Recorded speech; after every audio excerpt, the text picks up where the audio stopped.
구약 성경 잠언 18장 1절에서 10절입니다.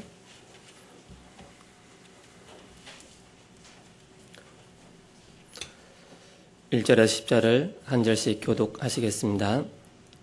무리에게서 스스로 갈라지는 자는 자기 소욕을 따르는 자라 온갖 참 지혜를 배척하느니라. 미련한 자는 명철을 기뻐하지 아니하고 자기의 의사를 드러내기만 기뻐하느니라. 악한 자가 이를 때에는 멸시도 따라오고 부끄러운 것이 이를 때에는 능욕도 함께 오느니라. 명철한 사람의 입의 말은 깊은 물과 같고 지혜의 샘은 솟구쳐 흐르는 내와 같으니라. 악인을 두둔하는 것과 재판할 때 의인을 억울하게 하는 것이 선하지 아니하니라. 미련한 자의 입술은 다툼을 일으키고 그의 입은 매를 자청하느니라. 미련한 자의 입은 그의 멸망이 되고 그의 입술은 그의 영혼의 그물이 되느니라. 남의 말하기를 좋아하는 자의 말은 별식과 같아서 뱃속 깊은 데로 내려가느니라. 자기의 일을 게을리하는 자는 패가하는 자의 형제니라. 여호와의 이름은 견고한 망대라. 의인은 그리로 달려가서 안전함을 얻느니라. 아멘.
오늘 10절 말씀에 보면 이런 말씀이 있습니다.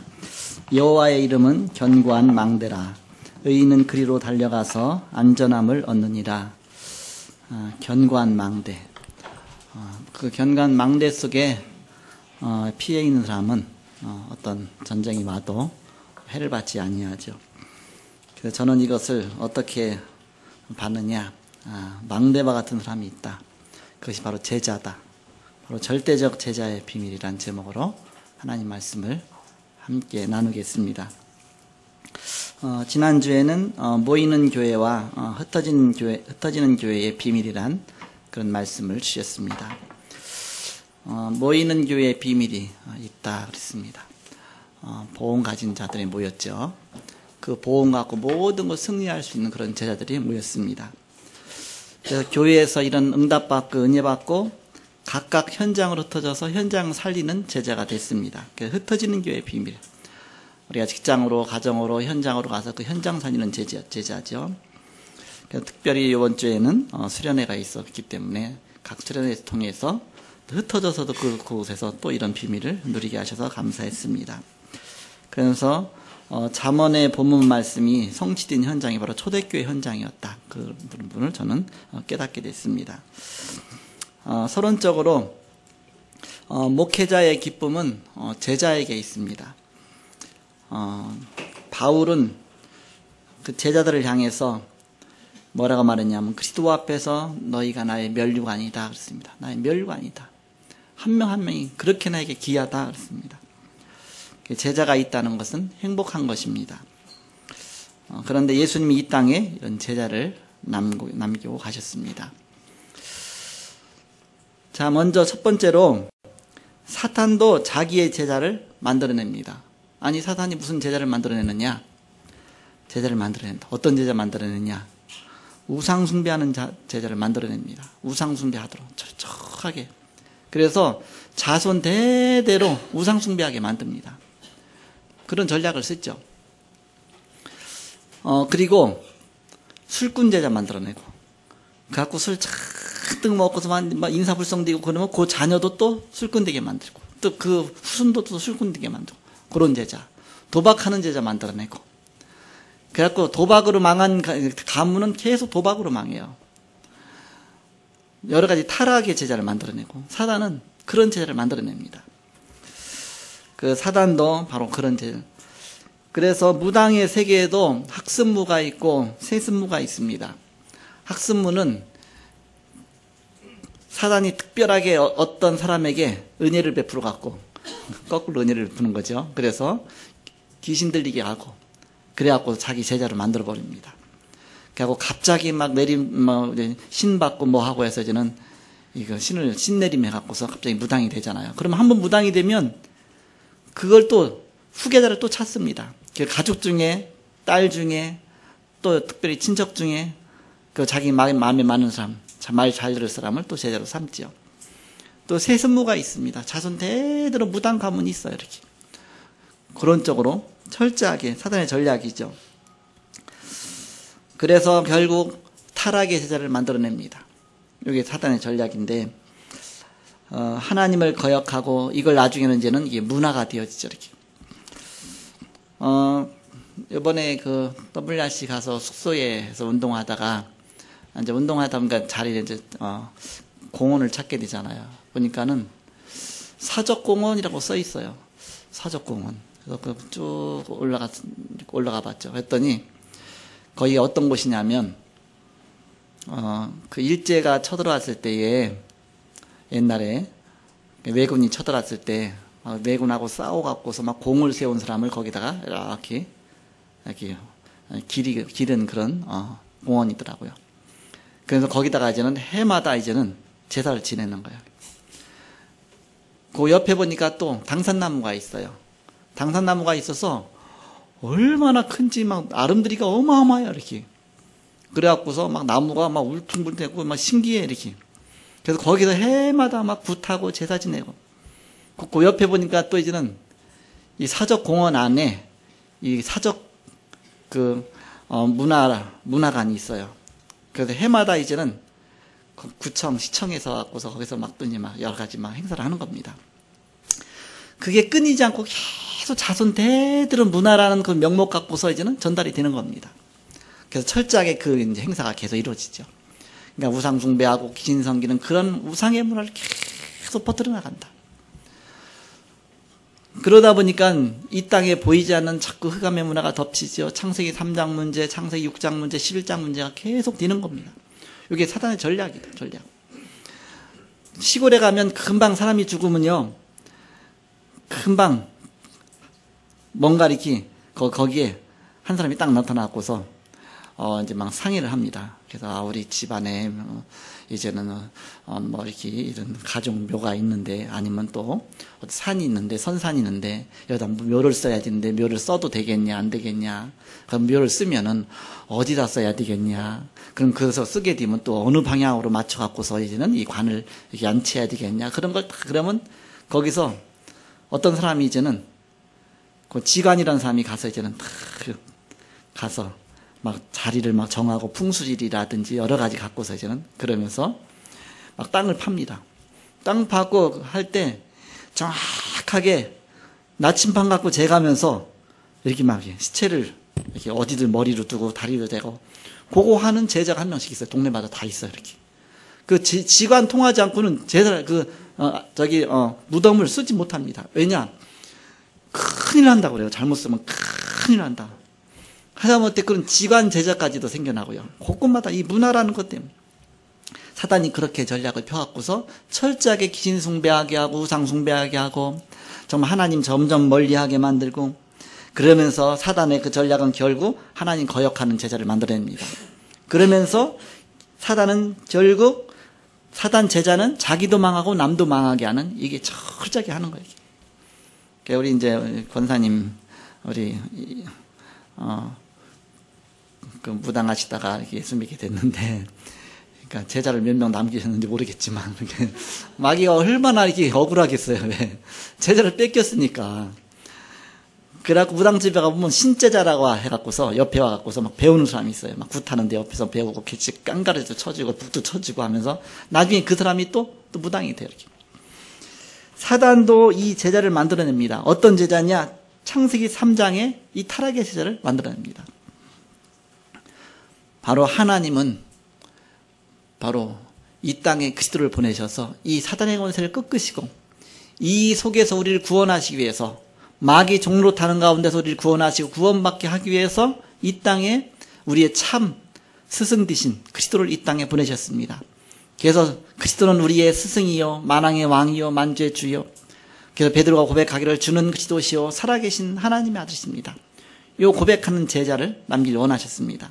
자, 두 번째, 그리스도는 절대적인 제자를 남기셨습니다. 어떤 제자를 남기셨냐? 그리스도께서 바로 예수님이 그리스도시구나, 마귀 머리를 완전히 깨뜨리시고 승리하신 만왕의 왕이시구나, 우리의 참 제사장이요 우리의 저주를 꺾으시고 우리를 사단의 손에서 건지시고 우리를 지옥의 권세에서 해방하신 참 선지자시구나, 이 사실을 아는 제자를 남기길 원하셨던 것입니다. 그래서 이 땅에 그리스도께서 오셔서 제자부터 선택하셨어요. 그 마태복음 4장 19절에 보니까 나를 따라오너라 내가 너희로 사람을 낳는 어부가 되게 하리라. 철저하게 우상 숭배하는 그 속에서 건져내고 하나님 만나게 하시고 하나님 자녀의 축복 누리게 하는 그런 제자를 남기길 원하셨던 겁니다. 그래서 예수님께서는 12사도를 먼저 부르셨어요. 아예 복음에 완전히 담난, 예수님이 그리스도시다, 모든 문제 해결자다, 여기에 완전히 결론난 그런 제자를 세우셨습니다. 그래서 12사도들이 바로 이 복음운동 펴면서 세계복음화가 이루어진 것이죠. 어떤 제자를 남기셨느냐? 복음을 누리는 그런 70인 제자를 남기셨습니다. 그래서 평신도 중에서, 중기자 중에서 중요한 이 복음운동 속에 은혜 받는 그런 70인 제자를 남기시고 이 복음 누리면서 현장을 살리는 그런 제자를 남기셨습니다. 누가복음 10장 1절에서 20절에 보니까 이 70인 제자를, 누가복음 9장 보니까 이제는 12사도, 이 사도들 제자를 남기셨죠. 그리고 그리스도로 인생의 결론을 낸 그 많은 제자를 남기셨어요. 평신도 제자들을. 그 제자들이 한꺼번에 모였는데 마가다락방에 모였죠. 120명입니다. 그 120명은 세계복음화에 결단한 제자들이었습니다. 이들은 기도 응답받는 제자들이었습니다. 현장을 알고 시간표를 알며 성경적인 전도운동에 눈이 열린 제자들이었습니다. 이런 제자들을 곳곳마다 세워갖고서 현장을 살린 것입니다. 그래서 예루살렘과 온 유대와 사마리아 땅까지도 내 증인이라, 이 말씀이 그들을 통해서 성취된 것입니다. 그래서 우리는 이 말씀 운동이 바로 아시아로, 마게도냐로, 로마까지 살리는 귀중한 축복 속에 바로 여러분이 그 속에 있는 것입니다. 하나님은 여러분들을 복음 깨닫게 하시고, 그래서 이 복음 전하는 전도자로 여러분 부르시고 제자로 부르셨습니다. 우리는 사람의 제자가 아니라 그리스도의 제자다. 이 복음 증거하는 전도자다. 얼마나 축복이냐. 이번에 이제는 WRC 대회에 12,000명 청소년들이 모인 거 보면서 점점 해가 갈수록 점점 제자가 세워지는 거 보면서 너무 감사하다. 우리 또 우리 교회에서 또 한 거의 한 44명인가 이렇게 갔잖아요. 이렇게 그러면서 점점 이렇게 제자가 많아지는 거라. 그래서 감사하고. 그래서 이 복음 운동할 제자가 곳곳마다 뿌리 내릴 때 이 하나님의 소원이 성취되는 것이죠. 그래서 시대에 없어서는 안 되는 절대적인 제자다. 절대적인 제자가 뭐예요? 없어서는 안 되는 그런 절대적인 제자를 남기는 것이다. 자, 마지막 세 번째입니다. 우리가 남겨야 할 절대적인 제자, 절대적 제자의 비밀. 그것이 바로 오늘 본문 말씀입니다. 바로 잠언 말씀에 저는 이거 제목을 어떻게 정했느냐. 우리가 남겨야 될 절대적인 제자다. 그렇게 저는 이 말씀 붙잡았습니다. 오늘 1절 말씀해 보니까 스스로 갈라져서 하나가 안 되고 당 짓는 자는, 이 파당 짓는 자는 제자가 될 수 없다. 그런 말씀으로 저는 이 말씀을 깨달았어요. 1절에 보니까 무리에게서 스스로 갈라지는 자는 자기 소욕을 따르는 자라 온갖 참 지혜를 배척하느니라. 자기 동기 갖고서는 참 제자가 될 수가 없다. 말씀 앞에, 복음 앞에, 언약 앞에 딱 세워지는 제자가 참 제자다. 그 2절에는 자기를 드러내기를 좋아하는 미련한 자는 제자가 될 수가 없다. 난 나를 자꾸 드러내려고 하니까. 2절 말씀해 보니까 미련한 자는 명철을 기뻐하지 아니하고 자기의 의사를 드러내기만 기뻐하느니라. 나를 자꾸 나타내는 자가 어떻게 제자가 될 수가 있겠습니까? 그리스도의 제자는 내가 겸손하게 낮아지고 주님만 높이고 주님께만 영광 돌리고 그런 제자. 얼마나 귀중한 제자냐. 3절에 보니까 복음 때문에 멸시와 능욕도 넘어서는 자가 그게 제자다. 오늘 3절 말씀해 보니까 악한 자가 이를 때에는 멸시도 따라오고 부끄러운 것이 이를 때에는 능욕도 함께 오느니라. 그런 게 올 수가 있어요. 그렇지만 그 속에서 무너지지 않고 끝까지 복음 지키는 제자.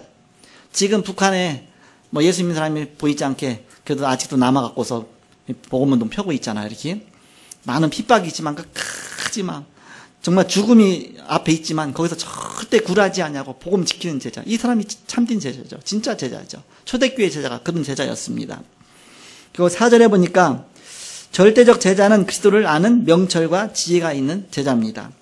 4절에 보면 명철한 사람의 말에 입은 깊은 물과 같고 지혜의 샘은 솟구쳐 흐르는 내와 같으니라. 깊은 물과 같고 지혜의 솟구쳐 흐르는 내처럼 그게 시원한 뭔가 사람에게 시원함을 안겨주는 그런 제자.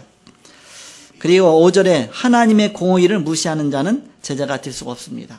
하나님 절대주권 속에서 모든 거 이루어지기 때문에 5절 말씀해 보니까 의인을 두둔하는 것과 재판할 때에 의인을 억울하게 하는 것이 선하지 아니하니. 그렇죠? 이게 공의를 뭐 이렇게 거스르면 참제자가 될 수가 없죠. 그리고 6절, 7절 보니까 말씀을 따라가지 아니하고 사람의 생각 속에서 나오는 입술의 말을 따라가는 자는 제자가 될 수가 없다. 하나님 말씀 따라가야지 사람 말 따라가면 제자가 될 수가 없죠. 6절, 7절 보니까 그런 말씀이 있습니다.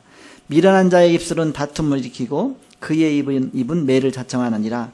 미련한 자의 입은 그의 멸망이 되고 그의 입술은 그의 영혼의 그물이 되느니라. 그랬죠. 8절에 보면 남의 말을 쉽게 하는 자는 제자가 될 수가 없다. 8절 남의 말하기를 좋아하는 자의 말은 별식과 같아서 뼛속 깊은 데로 내려가느니라. 그러면은 교회에 엄청난 문제가 오겠죠. 교회가 최고 말이 많은 곳이 되겠죠. 문제가 최고 많은 곳이 되겠죠. 그래서 복음하는 제자, 정말 그리스도의 제자가 한 명씩 한 명 세워지는 게 얼마나 감사하냐. 9절에 보니까 게으른 자는 제자가 될 수가 없다. 9절 말씀해 보니까 자기의 일을 게을리하는 자는 패가하는 자와 형제니라 그랬습니다. 결국 망하게 되죠. 이렇게 게으르면. 그 제자는 지속 가는 겁니다. 꾸준하게. 그 등산할 때 보면 처음에 힘내갖고 등산 특히 처음 하는 사람이 그냥 힘내갖고 막 빨리빨리 가요. 조만치 가다 나중에 지쳐갖고서 다리 아파서 못 가요. 그러니까 진짜 등산 오래 한 사람은 천천히 한 걸음 갑니다. 왜냐? 결국은 그 걸음수 숫자대로 가야만 끝까지 가는 거니까. 가다가 뭐 몇 발자국 열심히 갔다고 해서 금방 가지는 게 아니잖아요. 한 걸음씩 계속 한 걸음씩 가서 합쳐져 갖고서 결국 꼭대기까지 가게 됩니다. 우리 인생도 똑같습니다. 참 응답하는 사람은 지속 가는 사람, 지속. 제자의 특징은 뭐냐? 지속 복음 운동. 그래서 우리가 막 수련회하고 뭐 대회하고 이렇게 하면은 막 들뜨기 쉽거든요. 그럼 들뜨면 절대 지속할 수가 없어요. 그래서 차분해져야 됩니다. 차분해. 제가 미션홈에서 메시지를 줬어요. 뭐라고 했냐. 이번에 WRC 메시지를 통해서는 바로 전체가 함께 가는 1년 동안 우리가 함께 가야 될 말씀 주신 것이다. 이거는 방향이다, 방향. 우리가 이 방향 타고서 이제 한 걸음 갈 걸 주신 것이다. 그렇지만 우리는 또 1년 365일을 가야 된다. 이렇게. 그래야 또 1년이 오는 거잖아요. 그것이 바로 강단 메시지다. 강단 메시지 타고서 이제는 한 걸음씩 이제는 세밀하게 인도받으면서 가야 또 그 다음 1년까지 가는 거죠. 그러면서 이렇게 지속 갈 수 있는 사람이 제자다, 제자. 그게 바로 예수님 이런 제자를 남기신 겁니다. 끝까지 갈 수 있는 제자. 그리고, 그 나머지 10절에 가서 보니까 여호와의 이름으로 오신 그 시대의 비밀 누리는 자라야 절대적인 제자가 될 수가 있습니다. 10절 가서 보시니까 여호와의 이름은 견고한 망대라 의인은 그리로 달려가서 안전함을 얻느니라. 그렇죠? 여호와 이름에 언약 붙잡고 가는 사람은 견고한 망대와 같다. 흔들리지 않고 튼튼한 망대와 같아서 무너지지 않는 망대. 그래서 그런 제자처럼 한 걸음 한 걸음 인도받는 겁니다. 그래야 우리는 내가 제자가 되어지고 또 다른 제자를 남기는 제자가 되어지게 되는 것입니다. 자, 결론을 맺고 말씀 마치겠습니다. 우리는 팔권역 살리는 절대적인 제자입니다. 몇 가지를 우리는 결단해야 되겠습니다. 내 분야에서 내가 복음을 최고로 누려야 되겠다. 복음이 안 되어지면 결국 어느 날 문제 올 때 나는 스스로 무너질 수밖에 없습니다. 그래서 내가 있는 그 현장 속에서 그 분야 속에서 나는 복음을 최고로 누리는 자가 되겠다. 예수님이 그리스도시다. 그리스도는 모든 문제 해결자다. 부활하셨다. 부활하셔서 지금 살아계시다. 살아계신 주님이 지금 성령으로 나와 함께 하시다. 나와 동행하신다. 내주하신다. 역사하신다. 그렇다면 그리스도 언약 붙잡고 기도하면서 나는 복음의 축복을 날마 누리는 것이다. 어떤 문제가 와도 흔들리지 않는 것이다. 그런 제자. 내 분야 속에서 복음을 최고로 누리는. 결론 두 번째는 내 분야 속에서 기도를 최고로 누리는 자가 돼야 되겠다. 우리 가정에서도 내 학교에서도 아니면 내 직장에서도 내가 기도를 최고로 누리는 자가 돼야 되겠다. 복음이 달하면 기도가 답니다. 왜? 복음 누리는 것이 기도이기 때문에. 그래서 문제가 왔다 흔들리지 말고 기도하면서 승리하시고. 이번에 이렇게 그 수련회 그 WRC 가는데 우리 학생들이 이제 부모님들이 예수 안 믿잖아요. 안 믿으니까 허락을 받고 가야 되잖아요. 그러다 보니까는 이제 기다리는 거예요. 기도하면서 하나님 막 이렇게 갈 수 있도록 부모님 허락해. 아예 첫 번부터 얘기하더라고요. 부모님이 다 눈치채고서 너 절대 수련회 못 간다. 너 절대 수련회 못 가. 교회 사는 수련회 못 가. 얘기도 안 끊었는데 미리 말하니까 얼마나 주눅이 들겠습니까? 그래서 제가 뭐라고 말했냐. 하나님 보내시면 가고 안 보내시면 가지 말라. 하나님 하시는 거니까. 그것까지 수용해라. 하나님 보내시면 나 가겠다. 안 보내시면 난 안 가겠다. 그런 마음 갖고 그 다음부터 이제 기도를 시작하라. 끝까지 기도하라. 응답 받을 때까지 끝까지 기도하라. 그랬더니 계속 기도한 거예요. 하나님은 짓고 두시지. 언제 응답하시냐. 가기 전 몇 시간 전에 응답하셔. 왜냐? 기도하기를 원하시기 때문에. 금방 일찍 응답하시면 기도 안 하잖아요. 그럼 나 이제 가기를 냈다 갖고서 기도 안 하면 또 사단이 역사하면 또 내가 막 흔들려 버리자면 무너지잖아요. 그러니까 난 하나님이 끝에 가서 언제 응답하셨냐? 가기 전날 밤인데 내가 이것도 준비하고 저것도 준비하고 이렇게 준비하고 있는데 어째 평상시하고 좀 달라요. 느낌이. 이 하는 일이 늘 순탄하게 잘 이루어지잖아요. 그런데 이상하게 물건 찾으려면 물건도 없고 뭐 이렇게 뭐 준비하려고 뭐 이게 뭐가 안 맞아 이렇게 그래서 뭐가 좀 이상하네. 근데 마침 또 우리 애들 그래요. 지금 뭐 이렇게 양수영 자매가 또 가기로 했는데 회사에서 허락을 안 해줘 갖고 못 가게 됐다 뭐 얘기하고 또 이제 또 뭐 이렇게 또 이제 애지도 또 이제 부모님 허락이 아직 안 떨어졌다. 그 순간 드는 순간 기도해야 되겠다. 내가 영적인 싸움 싸야 돼요. 그 다음부터 이것저것 막 준비하고 뭐 하고 하는데도 그 한밤중인데 마음속에 나도 모르게 기도하면서 막 하게 되더라고요. 주여 이 시간에 주의 천군천을 파송하셔서 흑암 권세 무너지게 하시고 하나님 역사하여 주옵소서. 그러면서 막 얼마 전도 지났는데 갑자기 이제는 우리 애들이 양수영 자매 가기로 했대. 뭐 이렇게 회사에서 허락이 하나 떨어졌대. 이렇게 그 밤중에. 왜냐면 기숙사에서 있다 보니까 그 밤중에. 왜냐면 그 수련회 가려면 기간이 한 이틀 정도는 허락 줄 수 있는데 막 3일이고 나일이 가야 되니까 안 된다고 그랬는데 이제는 허락이 떨어졌나 봐요. 그러더니 또 카톡에 그 밤중에 늦은 밤에 또 카톡이 딱 올라왔어요. 애지가 너무너무 좋았고서 우리 아빠가 허락해줬어요. 해서 가게 됐어요. 그래서 이게 기도의 비밀이다. 우리가 문제가 올 때 문제를 우리가 낙심하고 문제를 문제로 보지 말고 응답받을 기도 제목이다. 이 문제를 놓고 기도하면서 하나님은 끝에 가서 응답하신다. 왜냐? 하나님이 기도하기를 원하시니까. 하나님께 더 의지하기를 원하시니까. 그냥 내가 막 다 한 다음에 일찍 응답 오면 내가 다 했다고 생각하기 쉬우니까. 그래서 끝까지 하나님 의지하고 기도하고 응답하기 원하시는 것이죠. 그래서 우리는 항상 생각해야 됩니다. 복음 다다. 복음이 모든 것이다. 그렇다면 복음 누리는 것이 기도다. 그러면 나는 문제가 오면 문제에 속지 말고 기도하면서 응답받는 것이다. 하나님이 함께 하시는 그 비밀을 누리는 것이다. 그럼 그 속에 모든 축복이 다 담겨 있습니다. 그리고 이제는 세 번째는 내가 매주간 하나님 주시는 강단 말씀 속에서 내가 최고 응답받자. 내가 내 분야 속에서 강단 말씀 성취되는 최고의 축복 내가 누려야 되겠다. 그래서 말씀 붙잡고 한 주간 동안 기도하고 그 말씀 속에서 기도 제목 찾고 이 말씀 갖고 정말 하나님 바라보고 그 속에서 정말 하나님 말씀 살아계시구나. 그걸 자꾸 체험하시고 그러면 진짜 하나님 살아계시구나. 말씀이 정말 내게 이렇게 정확하게 성취되는구나. 그러면 이제는 모든 문제 끝난 겁니다. 그래서 바로 이 응답 갖고 이 세 가지 응답 갖고 바로 복음과 기도와 바로 강단 말씀 성취가 전도로 나타나잖아요. 복음과 기도와 바로 이 전도 말씀 성취 속에서 여러분이 성경적인 전도 중에 최고로 눈이 열려져서 세계 복음화의 축복을 절대적으로 누리는 그런 제자가 돼야 되겠다. 그래서 하나님이 가장 소원하시고 원하시는 절대적 제자의 비밀을 누리는 제자가 돼야 되겠다. 이 언약 붙잡고 여러분이 승리하시고 한 주간도 바로 이 말씀 속에 최고 영단 누리신 여러분 되시기를 주의 이름으로 축원합니다. 기도하겠습니다. 하나님 감사합니다. 부족한 저들을 부르시고 하나님 자녀 삼으심을 감사합니다. 우리도 연약한 줄 아시고 바로 완전하신 그리스도를 이 땅에 보내시고 영원하신 그리스도께서 우리 위해서 십자가에 죽으시고 영원한 구원의 길을 열어주신 것을 감사합니다. 그리스도께서 지금도 우리와 날마다 동행하시고 우리 안에 내주하시고 인도하시고 동행하시고 역사하시는 주님을 찬양합니다. 한 주간도 그리스도 언약 붙잡고 승리하는 온 성도들 되게 하여 주옵소서. 주님께 감사하며 예수님의 이름으로 기도하옵나이다. 아멘.